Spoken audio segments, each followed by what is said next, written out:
The live TV, सच सबसे आगे। नमस्कार, मैं हूं रंजीत झा और आप देख रहे हैं द लाइव टीवी। पहलवानों के यौन शोषण के आरोपी बृजभूषण शरण सिंह को लेकर इंडियन एक्सप्रेस में एक धमाकेदार जानकारी छपी है। यह खबर हिला देने वाली है। दरअसल बृजभूषण शरण सिंह भारतीय कुश्ती महासंघ में इकलौते एक छत्र राज नहीं कर रहे हैं। इनके बारे में जानकारी यह है कि उन्होंने पूरी फैमिली ही इसमें सेट कर रखी थी।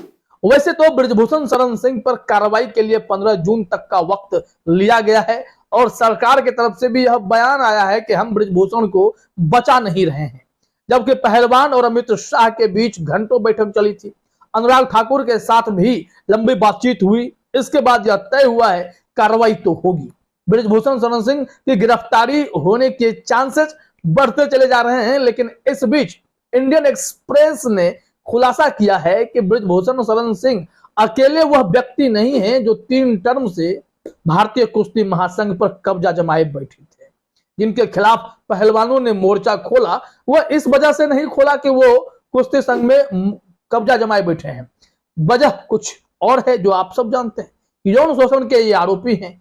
महिला पहलवानों के साथ इन्होंने बहुत ही बड़ा कुकृत्य किया है, जो मामला अंतरराष्ट्रीय स्तर पर भी अब तूल पकड़ चुका है। लेकिन इस बीच इंडियन एक्सप्रेस का दावा है और वहां जो जानकारी है कि बृजभूषण शरण सिंह ने पूरी फैमिली को सेट कर रखा था। अपने बेटे को, अपने दामाद को, हर किसी को कुश्ती संघ में किसी न किसी पद पर बिठा रखा था। ये पदासीन लोग मनमानी कर रहे थे। पहलवानों के भविष्य के साथ खिलवाड़ करने वालों में इनके परिवार का भी अब नाम जुड़ता जा रहा है। जरा अपने स्क्रीन पर आप देखिए, इंडियन एक्सप्रेस ने जो जानकारी दी है, इसमें आप अखबार का पन्ना देख रहे हैं। जो हाईलाइटेड है उस पैराग्राफ को मैं पढ़ूंगा और उससे आप समझिए क्या जानकारी सामने आ रही है। Brijbhushan son Karan Bhushan was the vice president of the WFI before the executive council was dissolved by the government in April. यहां कहने का मतलब यही है कि बृजभूषण शरण सिंह के बेटे करण भूषण जो थे वो WFI के वाइस प्रेसिडेंट रहे थे, जिसके प्रेसिडेंट बृजभूषण शरण सिंह रहे 3 टर्म तक। अब इसमें जानकारी यह है कि यह जब सरकार के द्वारा इस एग्जीक्यूटिव काउंसिल को डिसॉल्व कर दिया गया, तब तक वो इस पद पर बने हुए थे, वाइस प्रेसिडेंट। समझ सकते हैं आप। इसके आगे अब जरा बढ़िए, अगले पैरा में क्या लिखा हुआ है। His son-in-law Vishal Singh is the president of the Bihar wrestling association. Bihar कुश्ती एसोसिएशन के अध्यक्ष के तौर पर इनके एक दामाद बैठे हुए हैं, जिनका नाम है विशाल सिंह। अब यहां समझिए, बिहार में भी पकड़ है, यूपी में वैसे ही बृजभूषण शरण सिंह का सिक्का चलता है। और फिर WFI यानी पूरे देश के इस कुश्ती महासंघ पर एक तो खुद बृजभूषण शरण सिंह का कब्जा, दूसरा उनके बेटे का दबदबा रहा, वो वाइस प्रेसिडेंट के तौर पर रहे। यानी पूरी फैमिली कुश्ती को अपने कब्जे में अपनी बपौती जागीर समझकर बैठे रहे। इसमें अब अगला पॉइंट देखिए क्या लिखा हुआ है। WFI joint secretary Aditya Pratap Singh too is Brijbhushan son in law. अब इसमें यह बताया जा रहा है कि जो भारतीय कुश्ती महासंघ के संयुक्त सचिव हैं यानी ज्वाइंट सेक्रेटरी हैं, उसमें भी इनके दामाद हैं आदित्य प्रताप सिंह। ये भी इस पोस्ट पर बैठे हुए हैं। ये सब मिलकर भारतीय कुश्ती महासंघ को चला रहे थे। और कैसे चला रहे थे इसका भंडा पहलवानों ने फोड़ दिया है और सारी चीजें, तस्वीरें साफ होती जा रही हैं। ये पूरा गैंग चल रहा था। अब जरा अपने स्क्रीन पर यह भी हिस्सा देखिए कि अनुराग ठाकुर से बातचीत के बाद पहलवानों ने क्या डिमांड रखी, क्योंकि ये पूरी कुंडली तो सामने आ गई कि कैसे बेटा, खुद, 2 दामाद सब कुश्ती में सेटल थे, करियर अपना चमका रहे थे। यहां लिखा हुआ है, former president Brijbhushan Singh who has completed 3 terms and those close to him should not be elected, the wrestlers had demanded, Thakur said after the meeting, adding that there was an agreement on this। उन्होंने कहा है कि पहलवानों के साथ इस बात पर एग्रीमेंट हुआ है, सहमति बनी है कि बृजभूषण शरण सिंह अब WFI का चेयरमैन नहीं बनना चाहिए, जो लगातार 3 टर्म चेयरमैन बन चुका है। इसके अलावा वो सब भी इससे दूर होने चाहिए, जो इनके क्लोज रहे, चाहे इनके बेटे हों या फिर दामाद हो। इन सब को भी अब WFI के भीतर या कुश्ती महासंघ में कोई जगह नहीं मिलनी चाहिए, क्योंकि इन लोगों ने सालों सत्ता की मलाई खाई है। अब जरा समझिए कि ये सब कैसे कुर्सी पर बैठकर पहलवानों का भविष्य तय कर रहे थे, जिसमें इनके सबसे बड़े सरदार ब्रजभूषण शरण सिंह ही यौन शोषण के आरोपी निकल गए, तो बाकियों के बारे में तो कोई चिट्ठा खुला ही नहीं है। हालांकि ये सब भी इसमें अगर शामिल हैं तो निश्चित तौर पर इनके पास भी कई अहम जानकारियां होंगी। अब अनुराग ठाकुर के साथ बैठक में पहलवानों ने जो राज खोला है, उसके बाद इस अखबार के कटिंग को सुमित अवस्थी वरिष्ठ पत्रकार हैं, उन्होंने भी शेयर किया है। उन्होंने ट्वीट में जो लिखा है, जरा वो अपने स्क्रीन पर आप देखिए। इसमें इन्होंने कहा है, ब्रजभूषण शरण सिंह भारतीय कुश्ती संघ के 12 साल तक अध्यक्ष रहे।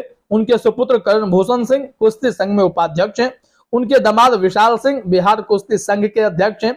उनके एक और दामाद आदित्य प्रताप सिंह भी WFI में ज्वाइंट सेक्रेटरी हैं। यानी भारतीय कुश्ती संघ में सिंह परिवार का पूरा दबदबा रहा है। यह इंडियन एक्सप्रेस की रिपोर्ट है। WFI में परिवारवाद हावी रहा है। आगे इन्होंने लिखा है, जिन लोगों ने इल्जाम पहलवानों पर लगाया कि ये सब बजरंग पुनिया, फोगाट, विनेश, साक्षी मलिक, ये सब एक ही अखाड़े और हरियाणा के फोगाट परिवार से संबंधित हैं और इन सब ने ब्रजभूषण शरण सिंह के खिलाफ जानकर सियासी मोर्चा खोल रखा है। क्या इन लोगों ने ये बताया था कि WFI में सिंह परिवार के इतने सारे लोग कार्यरत हैं? अगर बताया था तो मुझे ठीक करिएगा। यहाँ सुमित अवस्थी ये पूछ रहे हैं कि जैसे कि ब्रजभूषण शरण सिंह के जो समर्थक हैं, चाहे ब्रजभूषण शरण सिंह हैं, इन्होंने आरोप लगाया था कि ये विरोध करने वाले पहलवान हरियाणा के हैं और हरियाणा में एक ही परिवार से बिलोंग करते हैं और जानबूझकर ये चाहते हैं कि ब्रजभूषण शरण सिंह इस कुश्ती महासंघ के अध्यक्ष ना रहें। इस वजह से इतना बड़ा जो है यह आंदोलन खड़ा किया गया है, जानबूझकर ब्रजभूषण शरण सिंह को परेशान करने के लिए। लेकिन जब अब यह सच्चाई सामने आई है कि खुद ब्रजभूषण शरण सिंह अपना ये फैमिली बिजनेस बना रखा था, WFI को परिवारवाद की तरह इसे खींचा जा रहा था, तो इन लोगों ने इसकी चर्चा कभी की नहीं। इन्होंने सिर्फ यौन शोषण पर ही आरोप लगाया।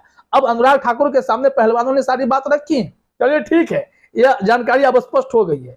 लेकिन कभी भी इसको लेकर पहलवानों ने आरोप नहीं लगाया कि उनकी फैमिली क्यों है। ब्रजभूषण शरण सिंह गलत है, उन्होंने कुकृत्य किया है, मुद्दा यही इंपॉर्टेंट है। और यह मुद्दा चलिए इंपॉर्टेंट है, परिवारवाद की अगर बात होगी तो फिर यह एक दूसरे दिशा में जाएगा। अगर इसको लेकर आंदोलन करते तो फिर यह कोई बहुत बड़ी वजह नहीं बन पाती, क्योंकि देश की पॉलिटिक्स में परिवारवाद खूब हावी है। बीजेपी परिवारवाद पर हमला बोलती है, लेकिन बीजेपी का असली चेहरा तो यहाँ है। देखिए, ये भाजपा के सांसद हैं और खेल जैसे इतने गंभीर चीजों में भी, इस इंस्टीट्यूशंस में भी अपने ही परिवार को सेट करने वाले ब्रजभूषण शरण सिंह एक बार भी नहीं सोचे कि पहलवानों के करियर के साथ आप खिलवाड़ कर रहे हैं। दूसरी तरफ आपको अपने परिवार के करियर की चिंता है, बेटे को, दो दामाद को अपने इसमें सेटल कर रखा है, तो सवाल तो पूछे जाएंगे। अब इंडियन एक्सप्रेस के सामने अनुराग ठाकुर ने बातचीत के दौरान जो जानकारी दी वो हैरान करने वाली है और पहलवानों ने ही उन्हें यह बात बताई। क्या अनुराग ठाकुर खेल मंत्री हैं, उन्हें इस बात की जानकारी नहीं रही होगी कि एक ही परिवार के लोग सेटल्ड होते जा रहे हैं? क्यों होगी भाई? अनुराग ठाकुर खुद उसी विरासत को ढो रहे हैं जहां पहले उनके पिता मुख्यमंत्री हुआ करते थे, बेटे अब मंत्रालय पर मंत्रालय संभालते जा रहे हैं। तो सवाल तो उठेंगे। भारतीय जनता पार्टी जब यह कहती है कि हमारे यहाँ परिवारवाद नहीं है, तो आप उठा के देख लें, जो टॉप लीडर्स हैं उनके बेटे उत्तराधिकारी के तौर पर आगे बढ़ते जा रहे हैं। लेकिन दिक्कत इन्हें राहुल गांधी से हो जाती है। खैर, वो मुद्दा अलग है, लेकिन सवाल यहाँ पर यही सबसे महत्वपूर्ण है, ब्रजभूषण शरण सिंह पर कार्रवाई करने के मूड में अब भाजपा आई है या नहीं? अमित शाह की बैठक के बाद 15 जून तक क्या ब्रजभूषण शरण सिंह गिरफ्तार हो जाएंगे? क्या दिल्ली पुलिस जो चार्जशीट दाखिल करने जा रही है उसमें ब्रजभूषण शरण सिंह पर जो आरोप लगे हैं उसमें कई बातें सही पाई गई हैं? ये तमाम बिंदुओं पर नजर बनी रहेगी। लेकिन चौंकाने वाली बात है, यह परिवारवाद खेल में भी अब शुरू हो गया है और ब्रजभूषण शरण सिंह एक महत्वपूर्ण पद पर बैठा हुआ व्यक्ति पूरे परिवार को सेट भी कर रहा था और पहलवान खिलाड़ियों के साथ कुकृत्य करने का आरोपी भी बना है। अब जरा गिरफ्तार होंगे तो पुलिस इनसे कड़क पूछताछ करेगी और दूध का दूध, पानी का पानी भी होगा। तो इंतजार कीजिए इस खुलासे के बाद अब इन लोगों पर कोई एक्शन होता है या नहीं। फिलहाल इस वीडियो में इतना ही। आप सभी का हमसे जुड़ने के लिए बहुत बहुत धन्यवाद। द लाइव टीवी सच सबसे आगे।